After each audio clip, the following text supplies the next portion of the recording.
SEBI last के कुछ दिनों में लगातार बोलती आई है कि भैया रिटेल इन्वेस्टर के रिस्क को कम करना है, लेकिन वही सेबी एक ऐसे एसेट क्लास को इंट्रोड्यूस करने का प्लान कर रही है जिसमें रिस्क लेने वाले लोग घुस सकते हैं। तो एक तरफ भैया कहते हैं रिस्क कम करो और दूसरी तरफ नया एसेट क्लास। तो क्या है नया पूरा फ्रेमवर्क, क्यों डिजाइन किया गया है, क्या है चेंजेस, क्या इफेक्ट आएगा आप लोगों पर, हम बताते हैं। और साथ में वीडियो के लास्ट में सेबी ने एक पावर भी दिया है आपको, जिस पावर का आप यूज कर सकते हैं, तो वो लास्ट में दिखाएंगे, मिस मत कीजिएगा। लेकिन उससे पहले सेबी के सारे अपडेट, सारी वीडियो, एफएनओ पर सेबी का नया अपडेट, सेबी की छापामारी, दूसरा काम देख लो अब नहीं कर सकेंगे एफएनओ, प्लीज ये वीडियो जरूर देख लीजिएगा क्योंकि यहां पर सेबी की लगातार अपडेट और सारी चीजें हम ला रहे हैं। और पहली बार आए हैं तो चैनल को सब्सक्राइब करना बिल्कुल मत भूलिएगा। और हमारा एक चैनल है डॉक्टर मुकुल अग्रवाल, यानी मुकुल अग्रवाल के नाम से, जहां 16.5 लाख लोग प्यार देते हैं। आप भी ज्वाइन कर सकते हैं, लिंक डिस्क्रिप्शन में है। और जहां पर हम बहुत ही बेहतर सेक्टर एनालिसिस हो, टेक्निकल एनालिसिस हो, फंडामेंटल एनालिसिस हो, सब करते हैं जो आपके स्क्रीन पर बकायदा दिख रहा है। और यहां पर एक प्रीमियम लर्निंग का सेक्शन है, ज्वाइन बटन, 799 पर मंथ का प्लान है। आप ज्वाइन करके हर वीक की एक स्पेशल वीडियो सिर्फ मेंबरशिप को मिलती है और डेली मार्केट अपडेट और बहुत सारी चीजें हैं जो आपको एक एक्स्ट्रा ऑर्डिनरी ट्रेडर बना सकती है। तो सेबी ने हाल में ही एक नया एसेट क्लास को इंट्रोड्यूस करने का प्रपोजल दिया है जो म्यूचुअल फंड और पोर्टफोलियो मैनेजमेंट सर्विस यानी पीएमएस के बीच के गैप को फील करेगा। यह इनोवेटिव कैटेगरी उन इन्वेस्टर को टारगेट करती है जो ज्यादा रिस्क लेने के लिए तैयार है। पीएमएस जो पहले होती थी वो उन लोगों के लिए थी जो बहुत बड़े हैं, जिनके पास करोड़ों रुपए हैं।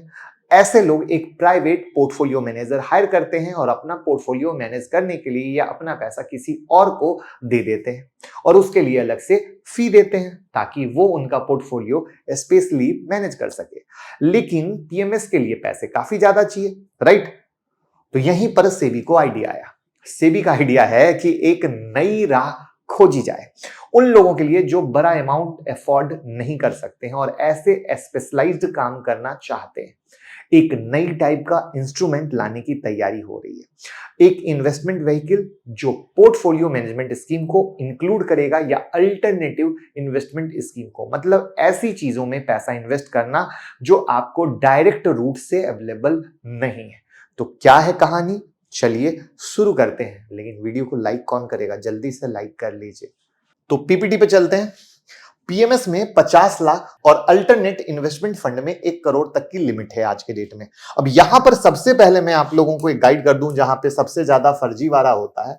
ये 50 लाख का अमाउंट पीएमएस में लगता है, बट आपको व्हाट्सएप पे, इंस्टाग्राम पे, टेलीग्राम पे बहुत लोग कनेक्ट करते हैं, हम पोर्टफोलियो मैनेज करेंगे, आप हमें 5 लाख, 2 लाख, 10 लाख, 20 लाख दे दीजिए। और लोगों को लगता है कि उनका portfolio management as per SEBI guideline हो रहा है। बहुत बड़ा फर्जीवाड़ा। As per SEBI guideline 50 lakh रुपए के नीचे कोई आपका पोर्टफोलियो मैनेजमेंट नहीं कर सकता और उसके पास सेबी का लाइसेंस होगा बाकायदा, ठीक है? और वहां पर भी ये किसी अरे गहरे नत्थु खैरे को देने वाली चीज ही नहीं है। जो इसके लिए बकायदा बैठे हैं प्रोफेशनल, उनके पास जाइए, ठीक है? और वो प्रोफेशनल आपको यूं टेलीग्राम पे नहीं मिलेंगे, इंस्टाग्राम पे मैसेज नहीं करेंगे और फेसबुक पे मैसेज नहीं करेंगे। सतर्कता आपको लेनी है। Back to topic. तो पीएमएस में सिर्फ पोर्टफोलियो मैनेजर होते हैं जो आपके फंड को मैनेज करते हैं और किसी और की इन्वॉल्वमेंट नहीं। तो ये हुआ करंट सिनारियो। अब सेबी क्या चाहती है उस पे भी आता हूं और कहां पे फर्जीवाड़ा हो रहा है वो भी मैंने आपको बता दिया। तो अब यहां पर सेबी क्या प्लान में है कि मिनिमम इन्वेस्टमेंट 10 लाख रुपए हो जाए। ये म्यूचुअल फंड जैसा होगा लेकिन इसमें थोड़ा ज्यादा रिस्क ले सकते हैं, यानी जो लोग म्यूचुअल फंड से ज्यादा रिटर्न के तलाश में रहते हैं, ठीक है? म्यूचुअल फंड में सिर्फ हेजिंग के लिए एफएनओ अलाउड है, लेकिन यहां ज्यादा डेरिवेटिव मार्केट पोजीशन बनाया जा सकता है। इन्वेस्टमेंट रेगुलेटेड होगा और रिस्क कंट्रोल होगा। तो आप देख पा रहे हैं सेबी दूसरे साइड से आपको पकड़ने में लगी है क्योंकि अमाउंट को 10 लाख ला के बहुत छोटा कर दिया है। क्योंकि अगर वो 25 लाख भी करती ना तो भी बहुत बड़ी पब्लिक हट जाती, क्योंकि पहले पीएमएस की रकम 25 लाख हुआ करती थी जिसको बढ़ाकर 50 लाख किया गया था।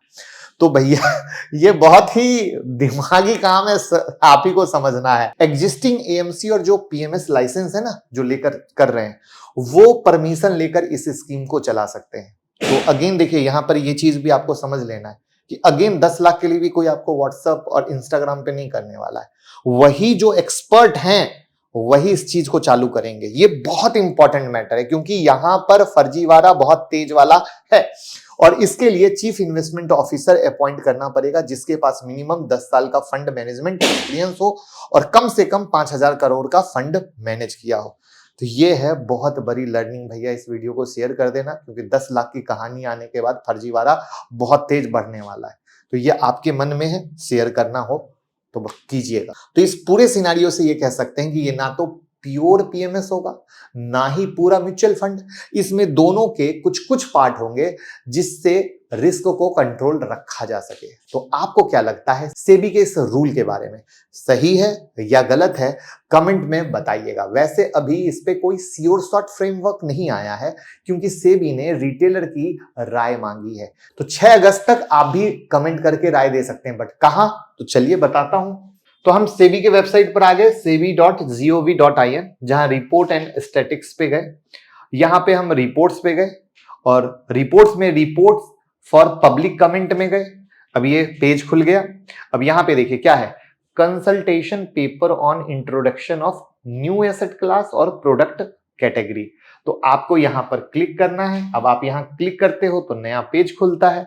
यहां पर सारी कहानियां आपको लिख दी गई हैं। इसको क्लोज कीजिए और यहां पर आप अपना नाम, मोबाइल नंबर, किस देश से हैं, country, organisation name, consultation paper का डिटेल जो है जिस चीज पर आया है उसके बारे में, ठीक है, वो आपको यहां से सेलेक्ट करना है। फिर रेगुलेशन पे जाना है और तब यहां से सबमिट करना है and check your response before submitting. फिर आप इसको डाउनलोड भी कर सकते हैं। तो ये पूरा प्रोसेस है जिसके बाद सेबी डिसाइड करेगी वोट के आधार पर क्या सही है और क्या गलत है या क्या रूल बनाया जाए। तो हमने तो सारी इंफॉर्मेशन दे दी। आपको वीडियो जल्दी से शेयर करना है, कोई कंजूसी करना नहीं है, ठीक है। तो थैंक यू सो मच।